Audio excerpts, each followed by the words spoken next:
নমস্কার বন্ধুরা, শিল্পীর রান্নাবাটিতে আপনাদের সকলকে স্বাগত। আর আজ আমি শেয়ার করছি খাসির মাংসের একটি রেসিপি। খুবই সহজে সুস্বাদু একটি রেসিপি, আর এটাকে বিহারি মাটন কারিও বলা যেতে পারে। তবে আমি এর সাথে আলু দিয়েছি, তবে আপনারা চাইলে আলু ছাড়াও বানাতে পারেন। তো চলুন ঝটপট রেসিপিটা দেখে নেওয়া যাক। আর এখনও চ্যানেলটা সাবস্ক্রাইব না করে থাকলে সাবস্ক্রাইব করে পাশে থাকা বেল আইকনটা প্রেস করে অল করে দিন। এর জন্য এখানে আমি 400 গ্রাম মাটন নিয়ে নিয়েছি। মাটনটাকে ভালোভাবে ধুয়ে নিয়েছি। এবার এটাকে ম্যারিনেট করে নেব। এর জন্য এখানে আমি 3টে মাঝারি সাইজের পেঁয়াজ কুচি করে নিয়েছি। এর অর্ধেকটা দিয়ে দিচ্ছি, আর অর্ধেকটা আমরা পরে ব্যবহার করব। আর দিয়ে দিচ্ছি 1 টেবিল চামচ আদা রসুনের পেস্ট। এখানে আদা রসুনটা আমি পুরোপুরি পেস্ট করিনি, একটু থেতো করে নিয়েছি, এটা দিয়ে দিলাম। আর দিয়ে দিচ্ছি 2 চা চামচ ধনে গুঁড়ো আর হাফ চা চামচ জিরে গুঁড়ো। জিরে গুঁড়োর পরিমাণটা এই রান্নায় কম ব্যবহার করব। আর দিয়ে দিলাম হাফ চা চামচ লঙ্কার গুঁড়ো আর 1 চা চামচ কাশ্মীরি লঙ্কার গুঁড়ো। কাশ্মীরি লঙ্কার গুঁড়ো ছাড়াও আপনারা বানাতে পারেন, তবে কালারটা সুন্দর হয়। আর দিয়ে দিচ্ছি হাফ চা চামচ হলুদ গুঁড়ো। আর দিয়ে দিলাম হাফ চা চামচ গোলমরিচের গুঁড়ো, এটা দেওয়ার জন্য স্বাদটা ভীষণ ভালো হয়। আর দিলাম হাফ চা চামচ গরম মশলার গুঁড়ো। দিয়ে দিচ্ছি 1 চা চামচ লবণ, তবে লবণটা নিজেদের স্বাদ মতো আপনারা দেবেন। আর ঝালটাও অবশ্যই কম বা বেশি আপনারা নিজেদের ইচ্ছা মতো দেবেন। এবার কিছুটা সরষের তেল আমি গরম করে নিয়েছি, সেটার থেকে 2 টেবিল চামচ সরষের তেল এর মধ্যে দিয়ে দিচ্ছি। তেলটা অবশ্যই গরম করে ব্যবহার করতে হবে। এবার ভালোভাবে মিশিয়ে নিচ্ছি। আর ভালোভাবে মেশানো হয়ে গেলে এতে মাটনটা দিয়ে দেব। আর মাটনটা দিয়ে আমার কিন্তু ক্যামেরাটা অফ হয়ে যাওয়ার কারণে এই জায়গাটা আমি দেখাতে পারছি না, তবে মাটনটা দিয়ে ভালোভাবে মেখে 30 মিনিটের জন্য রেস্টে রেখে দেব। আর আপনাদের হাতে যদি সময় কম থাকে তাহলে 10 মিনিটও রাখতে পারেন, আবার হাতে সময় বেশি থাকলে 1 ঘন্টাও রাখতে পারেন। আর এইভাবে মাটনটা যদি আগের থেকে ম্যারিনেট করে নেওয়া হয় তাহলে রান্নার স্বাদ কিন্তু ভীষণই ভালো হয়। আর আবারও বলছি, ক্যামেরা অফ থাকার কারণে মাটনটা ম্যারিনেট করা আমি দেখাতে পারলাম না, তার জন্য আমি দুঃখিত। আজ আমি রান্নাটা ডিরেক্ট প্রেসার কুকারে বানাবো, তবে আপনারা চাইলে কড়াইতেও একইভাবে বানিয়ে নিতে পারেন। প্রেসার কুকারে 3 টেবিল চামচ সরষের তেল আমি ভালোভাবে গরম করে নিয়েছি। এবার এর মধ্যে দিয়ে দিচ্ছি বড় বড় টুকরো করে কেটে নেওয়া আলু। আমি এখানে 3টে আলু ব্যবহার করেছি, তবে আপনারা চাইলে আলু ছাড়াও বানাতে পারেন। আবার আলু কম বা বেশি নিজেদের ইচ্ছে মতো দিতে পারেন। তবে খাসির মাংস রান্না করলে ঝোলের আলুটা খেতে ভীষণই সুস্বাদু লাগে, তাই আমি একটু বেশি করে দিয়েছি।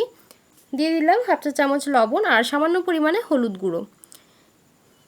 মিডিয়াম ফ্লেমে আলুগুলো নাড়াচাড়া করে হালকা একটু ভেজে নেব। আলুগুলো আমার ভেজে নেওয়া হয়ে গেছে, এবার তুলে রাখছি। আর আপনারা যদি আলু না দিতে চান তাহলে এই স্টেপটা অবশ্যই স্কিপ করবেন। দিয়ে দিলাম 2টো তেজপাতা। আর দিয়ে দিচ্ছি হাফ চা চামচ গোটা জিরে, 1 টুকরো দারচিনি, 3 থেকে 4টা ছোটো এলাচ, একটা বড় এলাচ আর 3টে লবঙ্গ। আর আমি আগেও বলেছি, আবারও বলছি, খাসির মাংস রান্না করলে বড় এলাচ দারচিনি দিলে সেটা হজমে সাহায্য করে। তবে যদি না থাকে সেক্ষেত্রে আপনারা স্কিপ করতে পারেন। 15 থেকে 20 সেকেন্ডের জন্য একটু ভেজে নিলাম। এবার দিয়ে দিচ্ছি বাকি যে পেঁয়াজটা রেখেছিলাম সেটা। পেঁয়াজটা দিয়ে 1 মিনিটের জন্য একটু নাড়াচাড়া করে নেব, কারণ পেঁয়াজটা খুব বেশি ভাজলে তাতে গ্রেভি টেক্সচারটা কিন্তু ভালো হবে না। পেঁয়াজটা পরে রান্না হওয়ার পর আর গলবে না।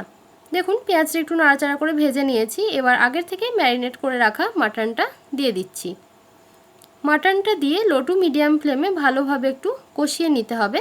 আর যেহেতু ম্যারিনেট করার সময় সমস্ত রকম গুঁড়ো মশলা আমরা ব্যবহার করেছি, এটাই এই রান্নার সুবিধা, তাই আর কিছু দেওয়ার প্রয়োজন নেই।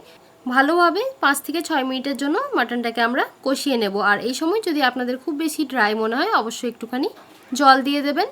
দেখুন, মশলাটার থেকে তেল ছাড়তে শুরু করেছে। ভালোভাবে মাটনটা কষিয়ে নেওয়া হয়ে গেছে। এবার দিয়ে দিচ্ছি পরিমাণ মতো জল।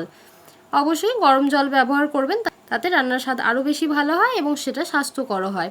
ভালোভাবে মিশিয়ে নিলাম। আর যে পরিমাণে ঝোল আপনারা চান সেই পরিমাণে জলটা দেবেন।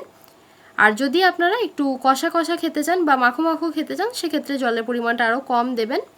এবার আপনারা যদি কড়াইতে রান্না করছেন তাহলে ঢাকা দিয়ে সেদ্ধ করে নেবেন, তবে আমি বলবো এটা প্রেসার কুকারে সেদ্ধ করলে আরও বেশি সুস্বাদু হয়। এবার প্রেসার কুকারের ঢাকা বন্ধ করে হাই ফ্লেমে একটা আর মিডিয়াম ফ্লেমে 2টো হুইসেল দিয়ে দেব।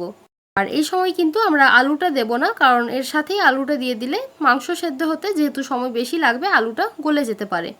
দেখুন, আমার 3টে হুইসেল দেওয়া হয়ে গেছে। এবার কুকারটা নিজের থেকেই ঠান্ডা করে নিয়েছি। এবার ঢাকা খুলে চেক করে নিচ্ছি। দেখুন, মাটনটা প্রায় সেদ্ধ হয়ে গেছে 90% মতো। যদি আপনারা দেখেন যে ভালোভাবে সেদ্ধ হয়নি, কারণ সেটা মাটনের উপরেও ডিপেন্ড করে সেদ্ধ হতে কতটা সময় লাগবে, তাহলে আপনারা 90% মতো সেদ্ধ করে নেবেন। এবার এর মধ্যে দিয়ে দিচ্ছি আগের থেকে ভেজে রাখা আলু, আর দিয়ে দিচ্ছি হাফ চা চামচ গরম মশলার গুঁড়ো। আর আপনারা যদি জায়ফল জয়িত্রীর ফ্লেভার খুব পছন্দ করেন তাহলে অবশ্যই জায়ফল জয়িত্রীর গুঁড়ো সামান্য পরিমাণে এই সময় দিয়ে দিতে পারেন। তবে যেহেতু বিয়েবাড়ির স্টাইলে মাটন আমার আগেই রান্না করে ভিডিও শেয়ার করা রয়েছে, তাই আজ আমি আর জায়ফল জয়িত্রীর গুঁড়ো ব্যবহার করলাম না, শুধুমাত্র গরম মশলা দিলাম। এতেও কিন্তু ভীষণই সুস্বাদু হয়। ভালোভাবে মিশিয়ে নিলাম। এবার ঢাকা বন্ধ করে হাই ফ্লেমে আবারও একটা হুইসেল দিয়ে দেব।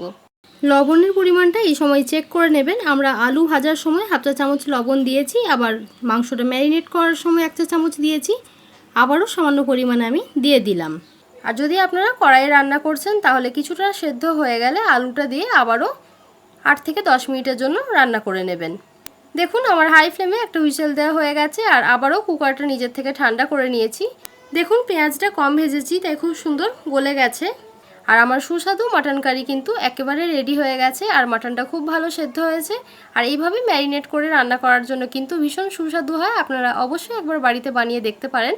এছাড়াও আরও কিছু মাটনের রেসিপি চ্যানেলে শেয়ার করা রয়েছে, সেগুলি দেখার অনুরোধ রইল। আর কেমন লাগলো কমেন্ট করে জানাতে ভুলবেন না। আর যদি ভালো লেগে থাকে একটা লাইক করবেন, চ্যানেলটাকে সাবস্ক্রাইব করার অনুরোধ রইল। আবারও দেখা হবে নতুন একটা রেসিপি নিয়ে। ততক্ষণের জন্য ভালো থাকবেন, সুস্থ থাকবেন। ধন্যবাদ।